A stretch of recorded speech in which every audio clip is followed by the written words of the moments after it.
అందరికీ నమస్కారం అండి. నేను మీ ఉమామహేశ్వరిని. ఈరోజు చూసారు కదండీ పచ్చిరొయ్యలండి. పచ్చిరొయ్యలు టమాటా కర్రీ వండుదాం. వీటికి ఏం కావాలో చూద్దామండి. ఫస్ట్ పచ్చిరొయ్యలు నీట్‌గా క్లీన్ చేసేసి పెట్టుకోవాలండి. అలాగే ఉల్లిపాయ, పచ్చిమిరపకాయలు, అలాగే టమాటాలు, అల్లం వెల్లుల్లి పేస్టు, పసుపు, all in one masala powder, కారం, ఉప్పు కావాలండి. బాండీ పెట్టేసుకొని 100 ml ఆయిల్ వేసేసుకుందామండి.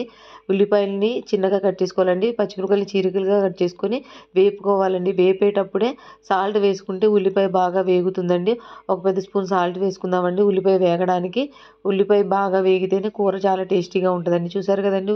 సాల్ట్ వేసేసాను, వేగనివ్వాలండి. మళ్ళీ కాస్త పసుపు కూడా వేసుకుందామండి. అవి వేగిన తర్వాత కాస్త పసుపు వేద్దామండి. పసుపు వేసి వేగిన తర్వాత మనం నీట్‌గా క్లీన్ చేసి పెట్టుకున్న పచ్చి రొయ్యలు ఉన్నాయి కదండీ! వాటిని కూడా వేసి వేపుకోవాలండి. చూసారు కదండీ పచ్చిరొయ్యలని. అవి మామూలుగా నార్మల్‌గా పచ్చిరొయ్యలు అలా ఉంటాయి కదండీ! అవి రౌండ్‌గా వచ్చేలాగా అంటే చుట్టుకుపోవాలండి. అంతవరకు వేగనివ్వాలి. వేగితే ఎటువంటి నీసు వాసనలు ఇలాంటివి ఉండవండి.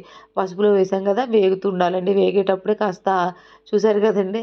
వేగేటప్పుడే కాస్త అల్లం వెల్లుల్లి పేస్ట్ వేసుకుందామండి. ఒక పెద్ద స్పూన్ అల్లం వెల్లుల్లి పేస్ట్ వేసుకుందాం. దాంతో కాసేపు వేగనివ్వాలండి. అది కాసేపు వేగిన తర్వాత మళ్ళీ all in one masala powder వేసుకోవాలండి ఒక పెద్ద స్పూను. ఇది మన వీడియోస్‌లో ఉంటది. ఎలా చేయాలో చూడండి కావాలంటే. చూసారు కదండీ! మసాలా పొడి వేసి కూడా వేగనివ్వాలండి. అడుగంటుతున్న టైంలో మనం చూసారా చుట్టుకుపోయినాయి. ఇంతవరకు వేగాలండి. అరకిలో టమాటాలని చిన్న చిన్న ముక్కలుగా కట్ చేసేసి వేపుకోవాలండి. దీంట్లోనే కాస్త వేగిన తర్వాత మూత పెట్టేసుకుందామండి. ఎందుకంటే టమాటా మగ్గితే దాంట్లో నుంచి ఇంత వాటర్ బయటకు వచ్చేసి టమాటా మెత్తపడుతుందండి. చూసారు కదండీ ఎలా వచ్చేసిందో. ఇప్పుడు ఈ మాత్రం వేగిన తర్వాత దీంట్లో కారం వేసుకోవాలండి. కారం ఆ స్పూన్ తోటి ఒక 4 స్పూన్లు వేసేసుకొని కలిపేద్దామండి. కలిపేసి కొంచెం వాటర్ ఉంది కదండీ! అది ఎగిరి కొంచెం ఆయిల్ పైకి వస్తున్నప్పుడు ఆయిల్ పైకి రావాలండి. కొంచెం సేపు ఉడకాలండి. ఉడికేటప్పటికి కాస్త ఆయిల్ పైకి వస్తుంది అనేటప్పటికి ఇప్పుడు ఒక 100 ml వాటర్ వేసుకుందామండి.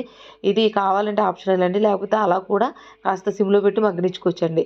100 ml వాటర్ వేసేసిన తర్వాత ఒక ఫస్ట్ హైలోనే ఉడకనివ్వాలండి. తర్వాత మీడియము అలాగా సిమ్‌లో అలా జాగ్రత్తగా ఉడికితే ఫైనల్‌గా మాత్రం టమాటా పచ్చిరొయ్యల కర్రీ రెడీ అయిపోతుందండి. చూసారు కదండీ!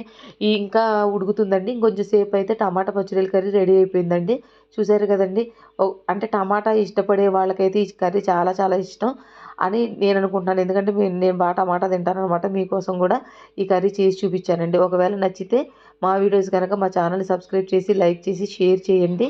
మీకొక విషయం అండి. ప్రతిరోజు ఒక అరగంట సేపు మాత్రం ఖచ్చితంగా అందరూ వాకింగ్ చేయండి. వాకింగ్ అంటే లావు తగ్గడానికి అనేది కాదండి. మన లోపల ఉన్న కండరాలన్నీ మంచిగా కరెక్ట్‌గా పనిచేస్తాయి. మనం మంచిగా ఉంటామనమాట.